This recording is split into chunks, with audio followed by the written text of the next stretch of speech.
Hello there. Thank you for joining me for the latest edition of Telile 24/7. I'm your host, Adam Cook, and you may notice that I'm wearing an orange t-shirt today. That's because I'm recording this part of the show on Thursday, September 30th, which is recognized nationally, provincially, and locally as Canada's first ever National Day of Truth and Reconciliation.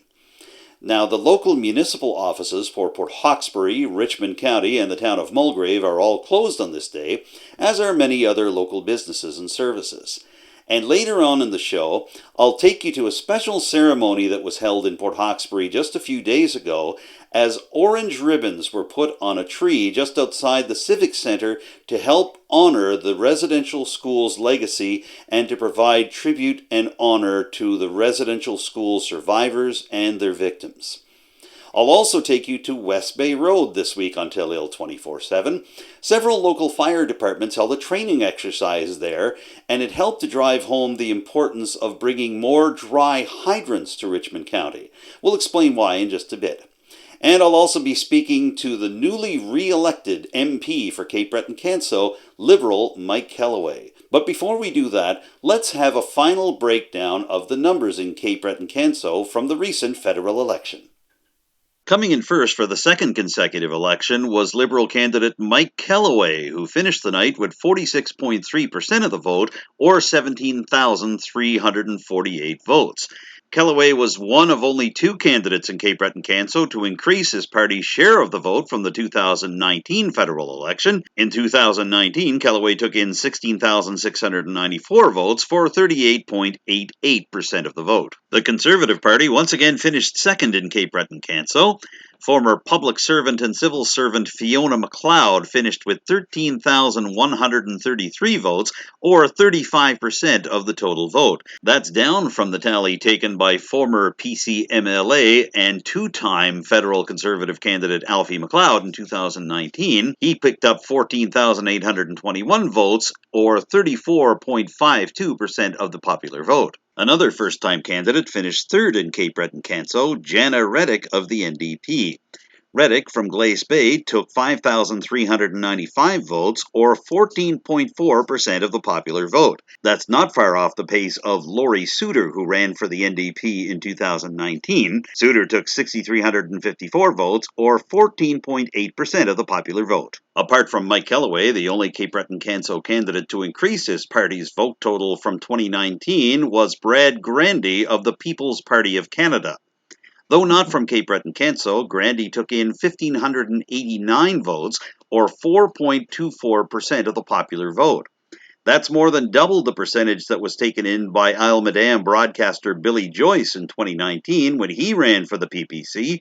Joyce took 2.15% of the popular vote, or 925 total votes. The overall voter turnout in Cape Breton-Canso actually dropped 10 percentage points between 2019 and 2021. 2 years ago, the turnout was 71.73%, or 43,541 votes. But on the September 20th federal election date, the final vote tally was 37,465 votes, or 61.87%. So how did Cape Breton-Canso's newly re-elected Liberal MP feel about all of this? To get the answers, we went straight to the source, winning candidate for Cape Breton-Canso, Mike Kelloway. And we're pleased to be joined by the newly re-elected Liberal Member of Parliament for Cape Breton-Canso. He is, of course, Mike Kelloway. Mike, it's been busy, of course, since the election period wrapped up, but thank you for giving me some time today on Telile 24/7. Oh, likewise. It's great to be with you, Adam. Well, it's good to have you here, and let's start with the most obvious question. Was there a point during the campaign or on election night when you had a feeling that you and your team could secure the victory in Cape Breton-Canso? Well, I can say that going into the election, I felt over the last 23 months that we were able to produce, in terms of outcomes, a fair amount in a short period of time. Working very closely on the fishery benefits, working very closely on community revitalization funds, working with constituents in terms of their needs and being very responsive to make sure people get a call back, and also to work on our files diligently. So I felt good going into the campaign. And I have to say, Adam, I think I had one of the best campaign teams in Canada. I had solid people working the campaign, volunteers, people of all political stripes, people of all ages, and really representative of the riding, from people from Canso to Arichat to Pomcat to Inverness and CBRM and in the First Nations communities and in Acadian communities. So I felt really strong and good going into the campaign. And then during the campaign, I felt just as strong, taking nothing for granted. We had two great competitors in Jana Reddick and Fiona McLeod. And this gives me a chance to say thank you to them and their families and their supporters for putting forward a very good campaign, a very clean campaign, one that was based predominantly on issues and challenges and opportunities. And that's what it's all about. It's about, when you put your name on the ballot, it's you, your family, your friends are on that too, right? So, just a huge shout out to those to those folks, and also to the PPC candidate, Mr. Grandy, as well. So, I would say we felt we had a good team. We worked it like we did during the 2 years of our mandate to ensure that we engage people, that we listen, and that we had a strong, I think, party platform as well. One that I felt, especially when it comes to a couple of areas, healthcare and our commitment. And that's something I'm going to be focused on in this new mandate. Around 7,500 new health professionals across Canada, funding for increases in pay for personal care workers and training 50,000 more personal care workers. And then, of course, to our seniors, 65 to 74 in terms of guaranteed income supplement. Our focus on the environment has been strong, and the platform was equally as strong. So I want to double down on that. And then we have I think, a centerpiece of the campaign, and it's such a kind of multiplier in terms of what it can do for the country and for individuals and families, is the $10 a day daycare, working with the province of Nova Scotia to make that a reality. And because that has an impact on childhood education, of course it does. We know that, but it also has the opportunity, the real opportunity, a real pathway to enable people to afford to go back to work. People that are looking after their children who can't afford to send their children to daycare. And that really opens up a lot of opportunities in terms of, closing the skills shortage we have, the labor market shortage that we have, and it does play a role in breaking the cycles of poverty. So I felt we had a good campaign, we had a good platform, and we had immense number of volunteers. But I got to tell you, during a campaign, it's a marathon, and this one was. And you always have your moments of self-doubt. And are we doing? How are we doing?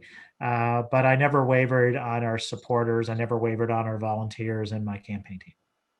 Now, I'm curious, Mike. Obviously, there are two standouts for you in terms of what made this campaign different from the last one. First of all, you were running then for your first electoral campaign, trying to replace Roger Kutzner as the Liberal MP for Cape Breton-Canso. But of course, last campaign in 2019, we weren't in a pandemic. And can you describe a little bit then to me what this campaign was like personally for you in terms of how it differed from 2019? That's a great question. I think, the obvious answer would be COVID, but I'll break it down in other ways. I think one of the big differences, and it's great that you make the comparison between 2019 and now, is that there was across the country, and I felt it to some degree at the door, that people were in generally minority, mind you, of people that I knocked doors on, were angry on topics such as vaccines, potential of international passports, and things of that nature. So I felt there was a little elevation in terms of anger, in with respect to those two topics, vaccines. And what I tried to do, Adam, is to unpack that at the door. And so I would want to try to get to the source of where the anger was coming from, which meant that I was at that door particularly longer than others. But it was important for me to get a sense of where that was coming from. In some cases, you could ascertain it, but in many cases, it was a general kind of anger that you had, not necessarily a pinpoint or pressure point in terms of what was causing it. So I would say there was a bit of that. And I think you saw that nationally too, Adam. I think, look, when you have any, like the prime minister, there was a poster of him in a noose. I would condemn that if it was Aaron O'Toole or Jagmeet Singh or Miss Paul or Mr. Blanchette or Mr. Bernier. We got to tone that stuff down. You can disagree with policy and you can disagree with politicians. That's a democracy, but you can't really, it's not the Canadian way to throw asphalt at people. It's just not. And so we need to, as not just politicians, but more importantly, our communities, need to call that out and say, hey, it's a hot time during a campaign. And the time of debate is during the campaign and after the campaign. Go after ideas, challenge people, challenge each other's beliefs or our values, whatever the case may be. But let's not get to the point where we're like the United States. And I think that I'm not suggesting we are, but I'm suggesting I saw an elevation of it that I didn't like. Your former colleague in the Atlantic Caucus for the Liberal Party, Bernadette Jordan, running in South Shore St. Margaret's, had targeted campaigns against her, including signs that quite simply said, vote her out, as if there was anybody else that could possibly apply to. And she went down to defeat on Monday night to the Conservative candidate, Rick Perkins. And there was some discussion that the issue of the moderate livelihood fishery for Mi'kmaq fishers played a key role in her defeat. Can you talk a little bit about that and also talk a bit about what happens with the Liberal Party going forward in dealing with this issue now that Bernadette Jordan, the Minister of Fisheries, is no longer part of the Atlantic Caucus? Yeah, and it certainly is a disappointment. I've gotten to know Bernadette Jordan as a person, and that is an amazingly tough file, perhaps one of the toughest in cabinet, especially now. And so my heart goes out to her because I know the work she put into it. And look, there's very little debate on the fact that the moderate livelihood item played a role in her election, in her riding, from a non-Indigenous fisher perspective, from an Indigenous perspective, or those that support one Indigenous or non-Indigenous fishers. So I think that played a role in the result on Monday night. There's no question about that, in my opinion. And what we will do as a caucus, an Atlantic caucus, is sit down as an Atlantic caucus and have a discussion on what worked well in Atlantic Canada and what didn't, and what do we need to do more of and what we need to do less of. So there will be those postmortems soon to have those discussions. But you look at the map of Atlantic Canada in terms of MPs elected. We have, I think, 8 now Conservatives elected, and the rest, I believe, are Liberal. So that's a pretty good showing still. But we need to look at what we can do and do better, and that will come. And in terms of moderate livelihood, this is one that discussions and discourse continues in terms of finding the right balance and perspective from nation to nation, and involving industry in that discussion as well. And a new Minister of Fisheries will be selected, a new Parliamentary Secretary will be selected, and perhaps with fresh eyes and fresh perspectives, all of us can get to a table or a series of tables to look at how do we make sure that we adhere to the Marshall decision, while at the same time ensuring sustainability of the fishery and conservation for everyone. That's where everyone has agreement. Okay, so let's start there. Government, non-Indigenous fishers, and Indigenous fishers and Indigenous leadership. That conservation and sustainability are key. So those are 2 foundational items that we agree with. Let's build from there. And this is not going to be easy, Adam.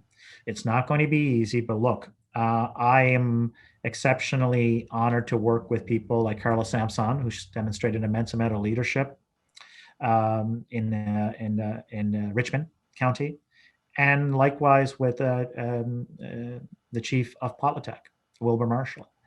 So this is an opportunity for us to kind of perhaps recalibrate on where we are and where we need to go. I wish I had a solution to give you and everyone, and then we would all agree in the next 20 minutes. But it's taken us a long time to get here, and we want to make sure we get the best possible outcome for everyone. And that's what government's committed to. This government's committed to that. And I no doubt in talking to Carla that her folks are, and Chief Wilbur, but we're not going to get there today. But I'm optimistic we'll get to a better place in due course. And again, we know what we saw last year was a lot of coverage on what didn't work well. But what did work well, it was the leadership of Carla and her team and Wilbur and his community to keep tensions and down to the point where we didn't see what happened down in Southwest Nova. And we need to understand that that didn't accomplish anything. That accomplished a lot of anger and more anger. So we're going to have to keep our perspective clear. We're going to have to keep our goals and objectives clear, and we're going to have to keep having the conversation and having those important moments of discourse to keep moving forward. And as an MP, I've been committed to that. Certainly behind the scenes, the minister was, but now we will have an opportunity to have a new minister, new staff, to take a look at what the art of the possible is, and ensuring that we adhere to the Marshall decisions, but also listen to industry and listen to what can work and what should work. Stay tuned for part 2 of our post-election interview with Mike Kelloway, coming up later on Telile 24/7. The fire hall in West Bay Road was a busy place this past Saturday.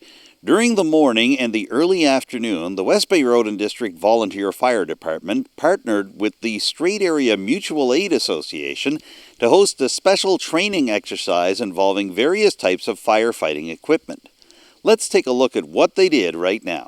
Residents of West Bay Road and the surrounding communities could be forgiven for thinking that something serious was going on the morning of Saturday, September the 18th, even though the sign leading them to this busy scene was in pink. The training exercise was a joint venture between the West Bay Road Volunteer Fire Department and 6 other departments within the Strait Area Mutual Aid Association. Paul Shears, seen here in blue, is the West Bay Road Fire Chief and the Vice President of the Strait Area Mutual Aid Association.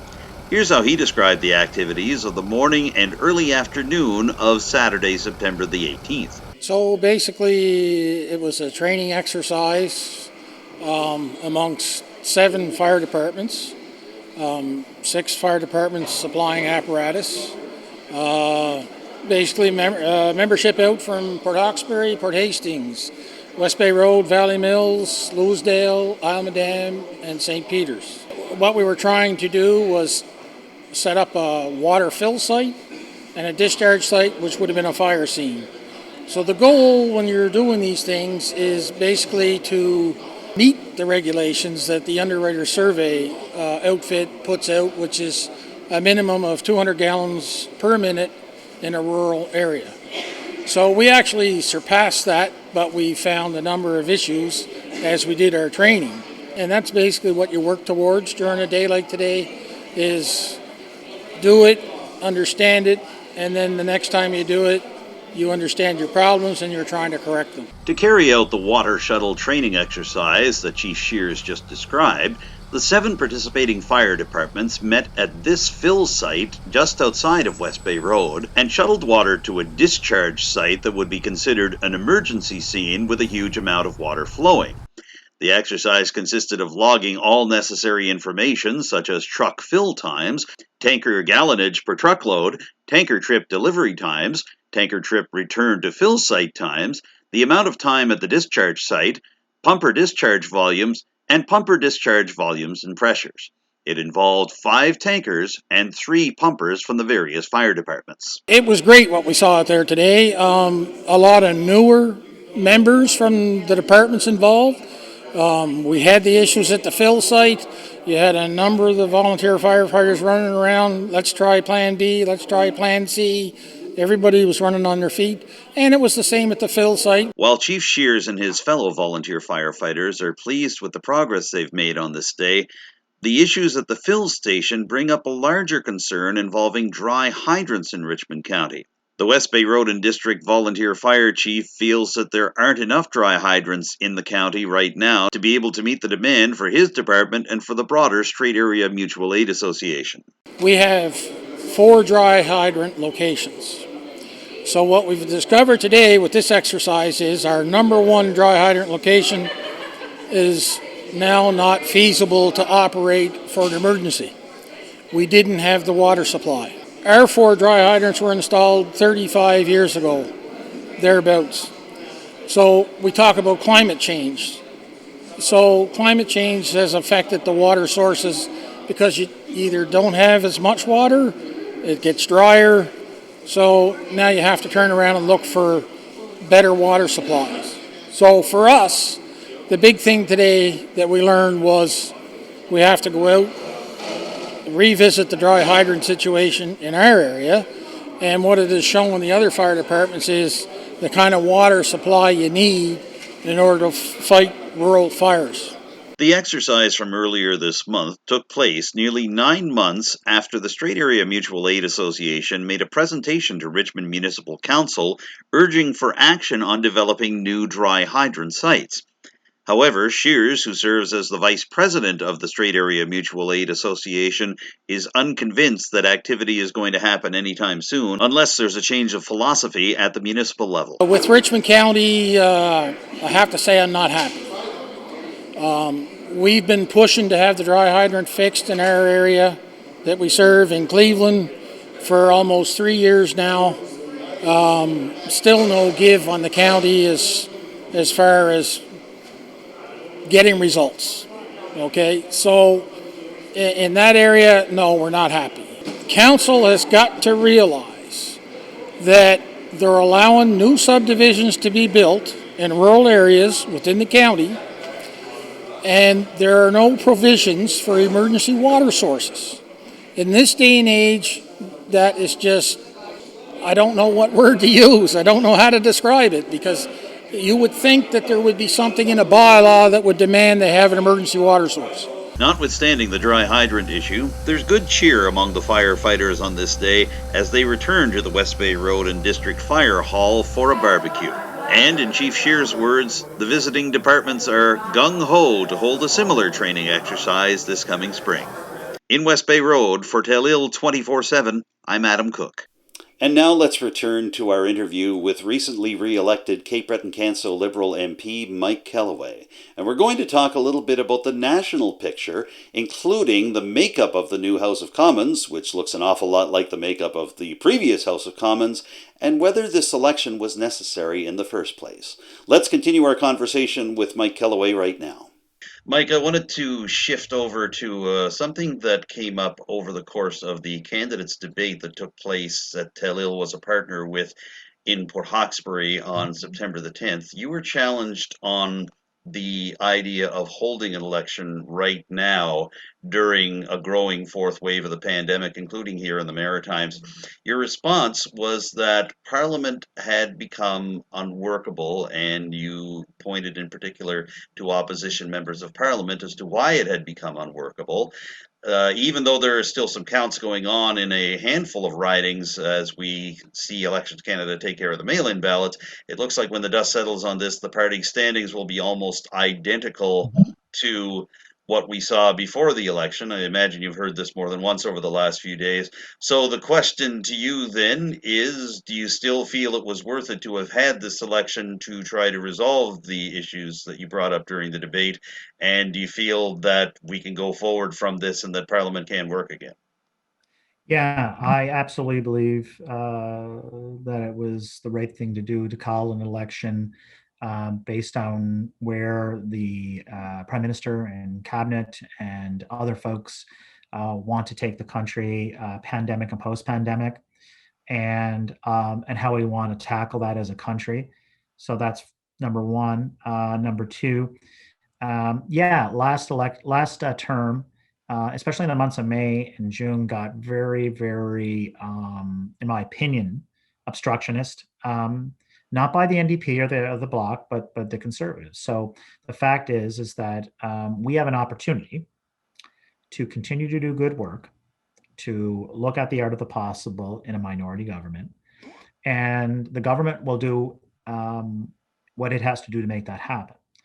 Now, it'll be up to the opposition as well to put a little bit of water in their wine, because we'll have to in certain situations as well. So Canadians were clear on election night in terms of the mandate they gave us. It was a minority government, and we're blessed. I'm blessed to be a part of that.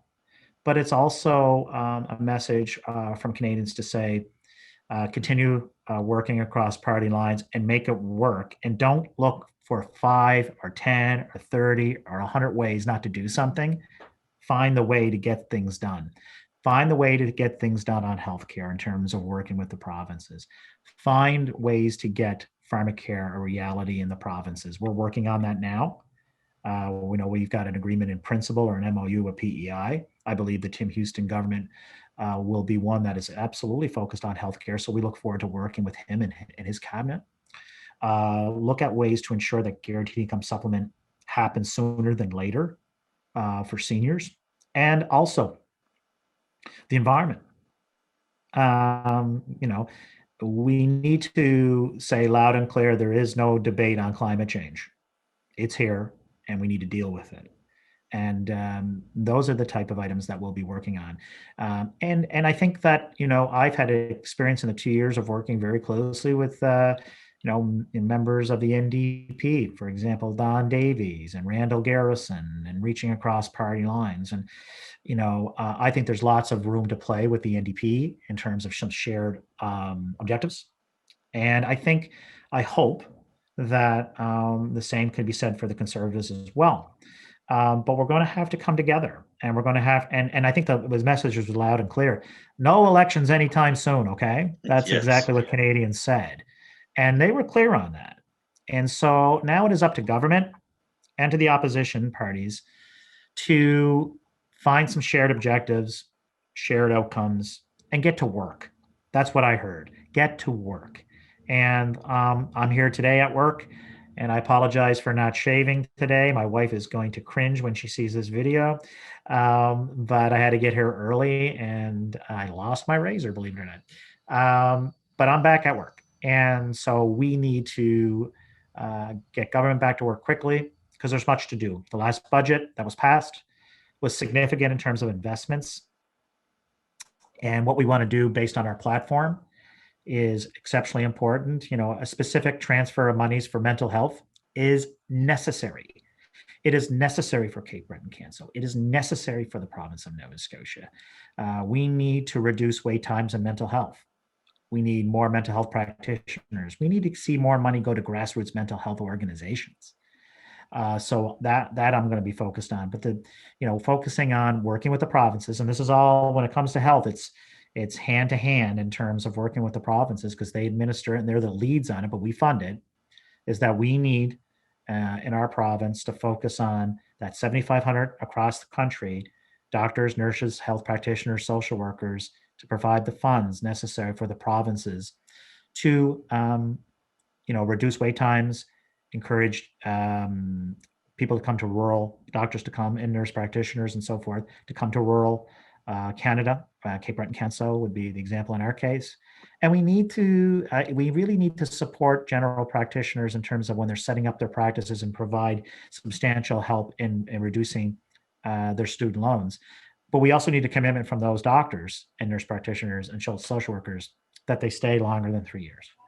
And so we'll be working on all of that, and it'll be working with the provinces and the communities like Kingston Memorial in Lordways, and Port Hawkesbury, and in Canso. And we already have those relationships with Dr. Kathy in Canso and the folks at Kingston Memorial.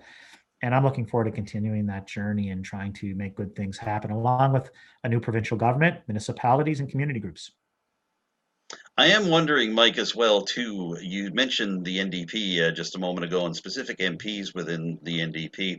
The leader of the party, Jagmeet Singh, had said in the spring that he was willing to continue working with the Liberal Party to ensure there wouldn't be any elections during a pandemic, and that various priorities that the two parties share could be met.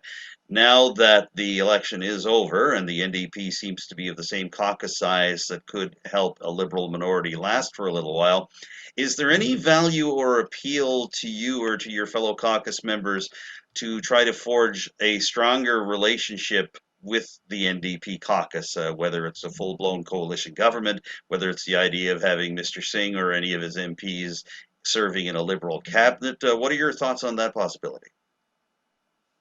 Well, I mean, I can't say in terms of coalitions. That's not something I thought of, but I'll tell you this: I think that there's immense value to further the relationship on areas of common interest. Again, pharmacare, healthcare. Um, as an MP, on the Liberal side and the government side, I've been vocal that we need to have a nationwide discussion with business and not-for-profits and experts and average everyday Canadians on the concept of a basic income. And that's something that I will not stop talking about.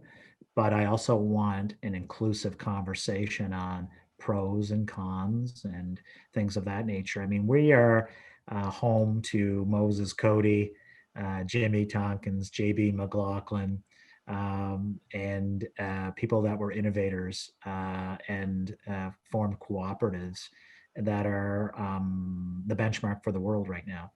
We can again be the same for today in terms of having conversations around how do we tackle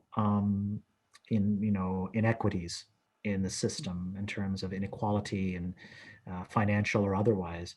So I think there's common ground there to have discussion. I think there's common ground on policy, and I think as MPs, this is where it's probably the Cape Breton Northeastern Nova Scotia way. I mean, last mandate, I mean, the first day in the House before we started, I walked across the aisle and talked to Conservatives. I talked to NDP. I actually talked to some Bloc folks and just basically breaking bread. And that's what we need to do more of, in my opinion. And I think that's what Canadians said on Monday is, continue to find areas where we can work together and let's get some stuff done. And that's been my hallmark. That's been my motto and my inherent value of getting things done. Let's get things done. We're in a political system. That's obvious. But not everything should be politicized. And by that, I mean inequities, child poverty, economic development. There's areas of common ground.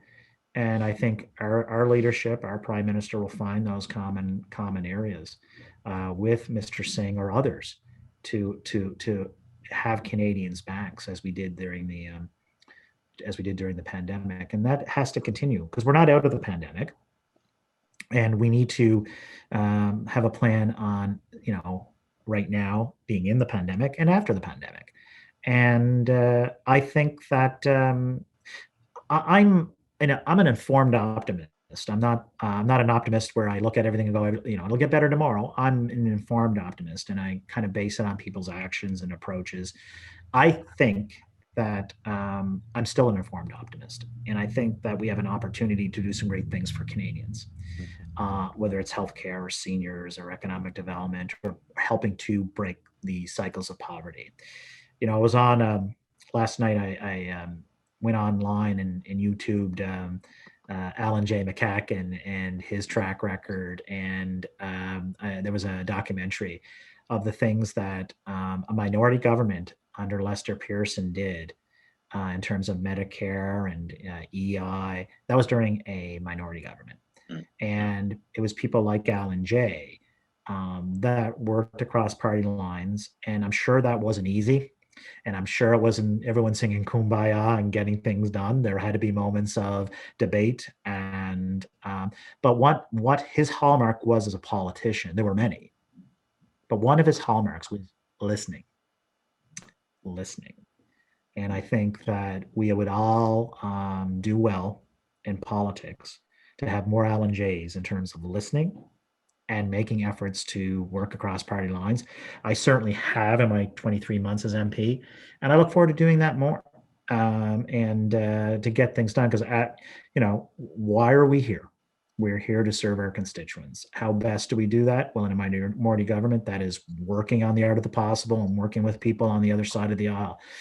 So I'm looking forward to meeting my, conservative friends and NDP friends and my Green friend at the moment. I don't know the second person that was elected, but we'll get to know each other, and hopefully that will be in due course in person. But for now, it will be Zoom.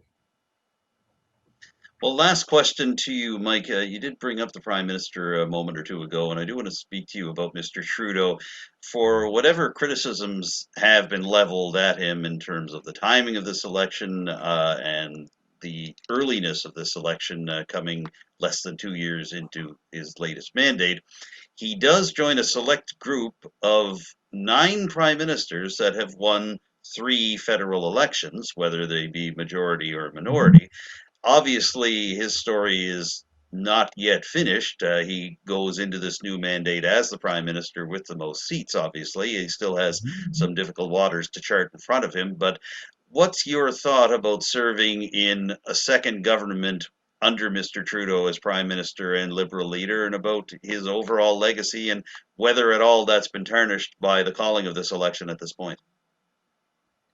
Yeah, I guess I'll start with his legacy. I think that's still to be written, but I will say that, and I've said this a lot in this campaign, and it really comes from my dad. And Dad was in charge of mine rescue, so he would train men to go down in the mine to save people, and it was a pretty rigorous process. But he often said that crisis reveals character, and I think that if we look at the time, the past 23 months, I think it's revealed the prime minister's character. And I think that will be a part of his legacy for sure. But I think there's much more. And there's another chapter here. And I'm excited to serve under him and serve with him to write that next chapter. And leadership is not easy. I'm sure if you asked Mr. O'Toole and Mr. Singh, they would say leadership is not easy. You try your best to help as many people as possible. You have to make difficult decisions that you wish you didn't have to make.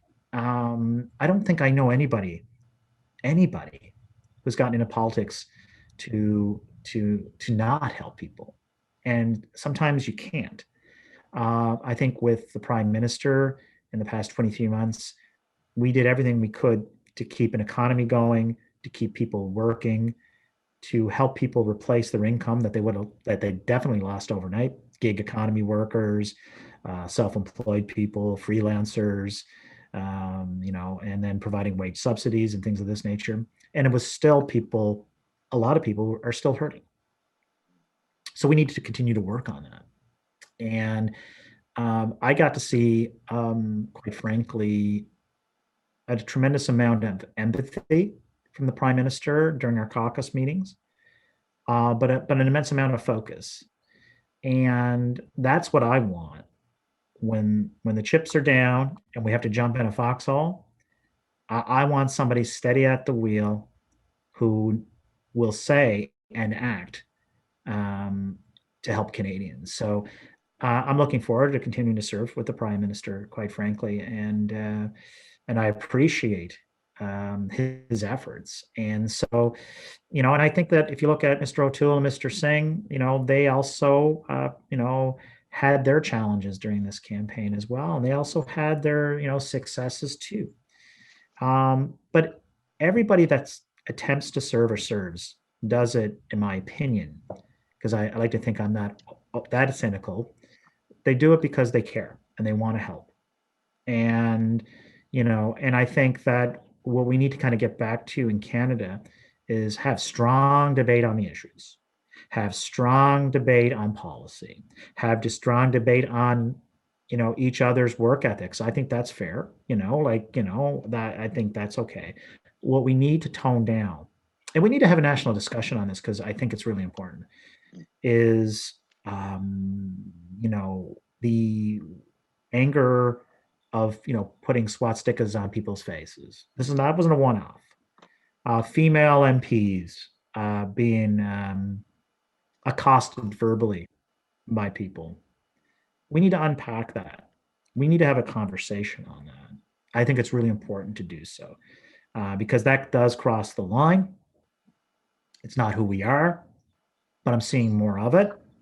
And I believe that that's where local media, and Adam, this is where I think Telile local media matters. And that's why we need to invest more in local media, quite frankly, because far too many people on the left, in the middle, on the right are getting their information from Facebook and other social media platforms that have no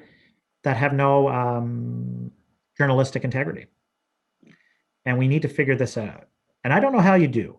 I wish I had the answer for it. But I see when local media is strong and we invest in social and local media, they are fair and balanced and tough on everyone, but at least it's based on facts, not innuendo. It's based on not gaslighting. It's based on truth and accuracy. And we kind of got to get the pendulum has gone way too far the other way. And I'm not sure how we get that back, but we do need to have a local, regional, and national, and dare I say, international discussion on it, because people are influenced by Facebook. And I had an opportunity to chat with many people, and some, a minority, get a lot of their news from certain Facebook sites that are designed to just reinforce a bias on all different political spectrums. And we got to get out of the silos. It's best for democracy. Well, we at Telile Community Television have never operated in a silo, and we never will. So we appreciate your cooperation with us. And we've appreciated your cooperation with us, Mike Kelloway, over the past 23 months in your first run as a member of Parliament. And we look forward to being able to continue that in the months and years to come. But thank you for giving me some time here in what is a busy election aftermath. I know we appreciate you joining us on Telile 24/7 today. Anytime, Adam, and thanks again for your work in Telile. It's been important, and I really appreciate it because we need strong media locally, and you do a great job, and everyone there in Telile does as well. So all my best. We appreciate that, and we'll do what we can to keep that going. Thank you very much. Mike Kelloway is the newly re-elected Member of Parliament for Cape Breton-Canso for the Liberal Party of Canada, and we've been speaking to him via Zoom today. Stay tuned for more of Telile 24/7 in just a moment. As Canada and the Strait Area continue to mark the first National Day of Truth and Reconciliation, many local communities are finding innovative ways to bridge the gaps that have been created by the residential school system, as well as other atrocities towards our Mi'kmaq brothers and sisters over the centuries leading up to and following Confederation.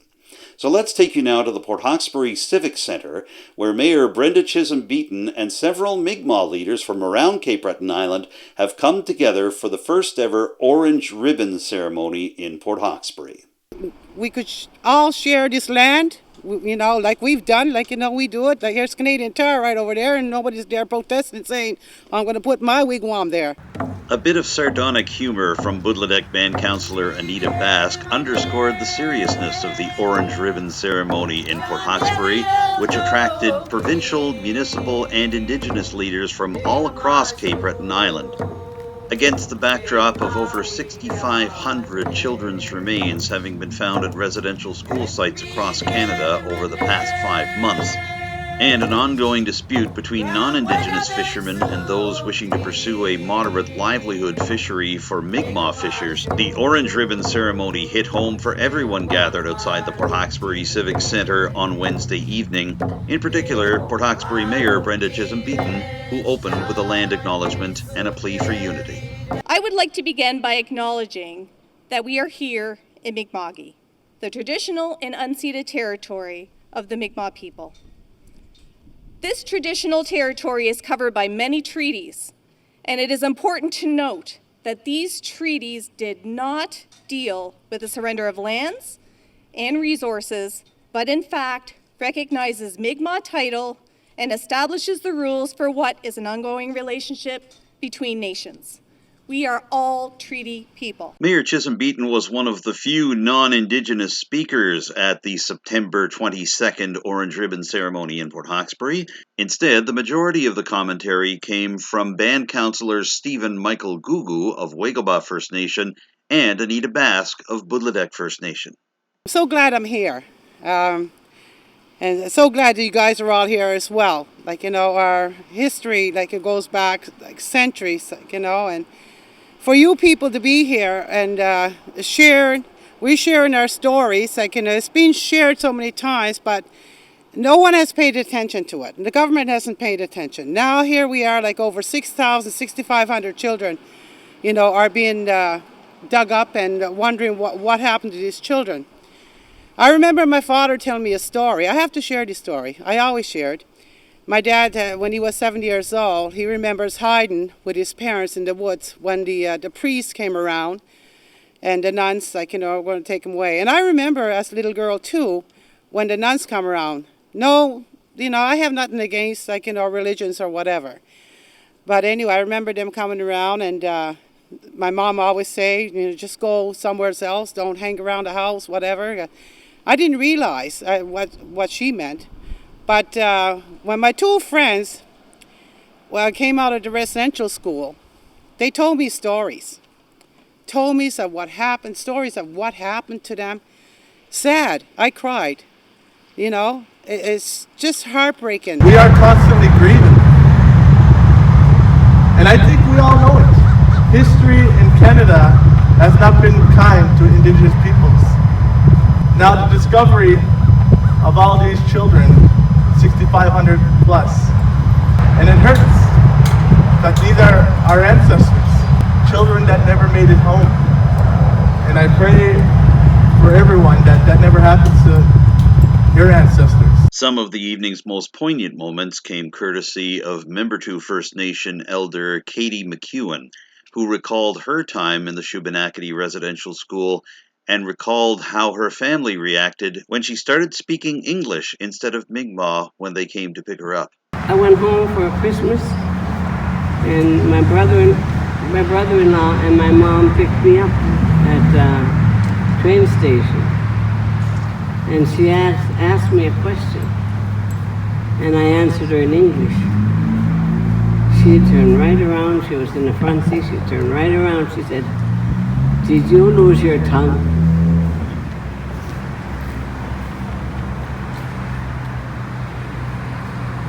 I said, "No." As drummers from Wagama First Nation sang the Mi'kmaq Honor Song, the crowd reflected on these stories from residential school survivors and also reflected on the words of those who came to offer their support to the Indigenous community. They included Provincial Court Judge Laurel Halfpenny Macquarie of Port Hawkesbury, who was a key figure in establishing a provincial court office inside the Wagmatcook Cultural Centre in Victoria County. Speaking at the Orange Ribbon ceremony just outside the Port Hawkesbury Civic Centre on Wednesday evening, Judge Halfpenny Macquarie recalled a busy day at the Wagmatcook court proceedings, during which he apologized to a Mi'kmaq elder from the area for having to wait so long before having lunch. The elder's response has stuck with Judge Halfpenny Macquarie since that time. You know, that's just too long for anyone to have to sit, but some days you just have to grind it through. And she said, "I learned how not to be hungry at residential school, so don't apologize to me." And I think everyone here has experienced hunger at some point, but she experienced it from the ages of 5 to 12, and it's still with her. As Membertou elder Katie McEwen and others began hanging orange ribbons on a tree just outside the Port Hawkesbury Civic Centre, Judge Halfpenny Macquarie urged those in attendance to remember the origin of Orange Shirt Day, typically celebrated on September 30th every year, but now joining forces with the Truth and Reconciliation Day that is debuting as a statutory holiday in many parts of Canada. Here's Judge Halfpenny Macquarie recounting the true story of Phyllis Webstad. Phyllis was a residential school survivor. She went to the mission school, St. Joseph Mission School in British Columbia, very close to Fort William. And when she was 6 years old, she lived with her grandmother, her and her sister. And prior to going to the school, her grandmother took them into town to buy some new clothes for school. And the one thing that Phyllis really wanted more than anything was an orange shirt that she saw. And it was an orange shirt that had a tie in the front of it, and she just thought it was the most beautiful thing. So a few days later, her and her sister went off to the mission school for they didn't know how long. And within moments of getting to the school, this orange shirt was taken from her. It was stripped off her, and she never saw it again. And it was replaced with the school uniform. She said it was on that moment that she started to feel bad about herself, that she felt like she did not belong. She didn't understand the language. She didn't understand what was going on. They were given showers within a few hours of being there. She had only ever had a bath. She didn't know what this water was coming out of a wall. And she said it was at that point in her life that her journey in despair started.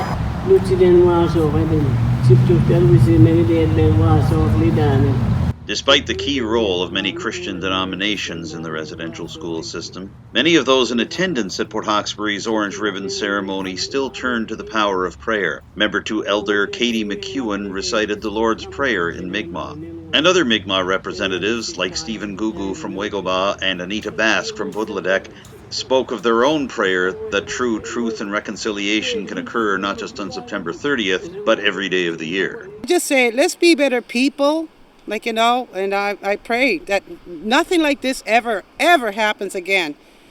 At the Port Hawkesbury Civic Centre for Telile 24/7, I'm Adam Cook.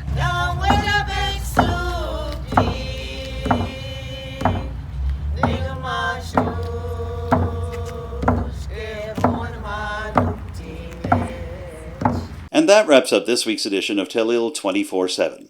Thank you once again for tuning in, and a big thank you to my interview guest this week, MP Mike Kelloway. And thanks to my Telile Community Television colleagues for helping me with some production issues that delayed the production of this particular episode. If you'd like to comment on anything you've seen or heard over the past hour, or you have some suggestions for future interviews or guests or stories for future editions of Telile 24/7, I'd love to hear them. You can contact me directly. My phone number is 902-625-8863, or you can reach me by email. The address is adamjrcook, cook with an E, @gmail.com.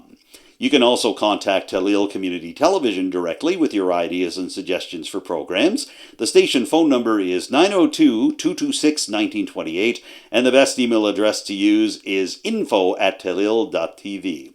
Don't forget to follow Telile on social media. We're on Facebook, Twitter, and Instagram. Our YouTube channel has every single edition of Telile 24/7, including this one, as well as individual stories and interviews from the show. And we have the same provision for our sister French language program, Notre Côté. Don't forget to check out the Telile 24/7 podcast. You can follow the link to our podcast channel, soundcloud.com/Telile.